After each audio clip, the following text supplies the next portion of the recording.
মোহাম্মদপুর এলাকা কিন্তু বেশ ঢাকা শহরের মধ্যে অন্যতম জনবহুল এলাকা। ভাসমান লোকের সংখ্যা কিন্তু প্রচুর পরিমাণে এখানে রয়েছে। জেনেভা ক্যাম্প রয়েছে, ক্যাম্প কেন্দ্রিক কিছু অপরাধ এখানে সংঘটিত হয়। তো আমাদের প্রস্তাবিত রয়েছে এখানে থানা করার জন্য। তো মোহাম্মদপুর থানা ভেঙে হয়তো আরও 2টা থানা আমরা এখানে করতে পারবো। এই যে এই ঘটনাগুলো মোহাম্মদপুর কেন্দ্রিক বেশিরভাগই ঘটনা মোহাম্মদপুর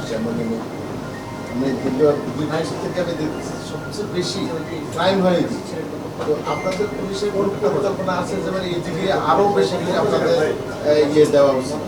2টা থানা প্রক্রিয়া চলতেছে। হ্যাঁ, ধন্যবাদ আপনাকে। আপনি জানেন যে মোহাম্মদপুর এলাকা কিন্তু বেশ ঢাকা শহরের মধ্যে অন্যতম জনবহুল এলাকা।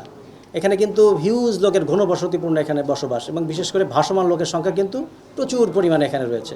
তো এই এলাকায় যারা ছোটোখাটো অপরাধীর সংখ্যা বেশ রয়েছে, এইটা প্রিভেন্ট করার জন্য মোহাম্মদপুর থানা এলাকাকে কিন্তু মানুষের জনগণের সেবা আরও ঘরে দোরগোড়ায় পৌঁছে দেওয়ার জন্য এবং সেটা আরও নিবিড়ভাবে দেওয়ার জন্য কিন্তু আমাদের প্রস্তাবিত রয়েছে এখানে থানা করার জন্য।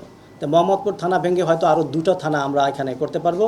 এবং পাশাপাশি আপনি বলেছেন, আমরা কিন্তু এইখানে জানেন যে জেনেভা ক্যাম্প রয়েছে, ক্যাম্প কেন্দ্রিক কিছু অপরাধ এখানে সংঘটিত হয়। এর জন্য কিন্তু আমরা ওখানে আমাদের ফাঁড়ি রয়েছে, আমরা ক্যাম্প করেছি এবং আমাদের প্রতিনিয়ত 7টা থেকে 8টা শুধু ক্যাম্পের জন্যই আমরা চেকপোস্ট করি। এবং আমরা নতুন করে কিন্তু আপনারা দেখেছেন কি বেশ কিছুদিন আগে আমাদের কমিশনার স্যার কিন্তু বসিলা ক্যাম্প উদ্বোধন করেছে, এবং এইখানে কিন্তু ক্যাম্পের সংখ্যা আমাদের যে স্ট্রেংথ রয়েছে প্রায় 100, এবং এর মধ্যে প্রায় 66 জন রয়েছে এপিবিএন সদস্য, এবং এদেরকে দিয়ে আমরা প্রতিনিয়ত চেকপোস্ট করছি এবং টহল যে কার্যক্রম এটা আমরা বৃদ্ধি করেছি।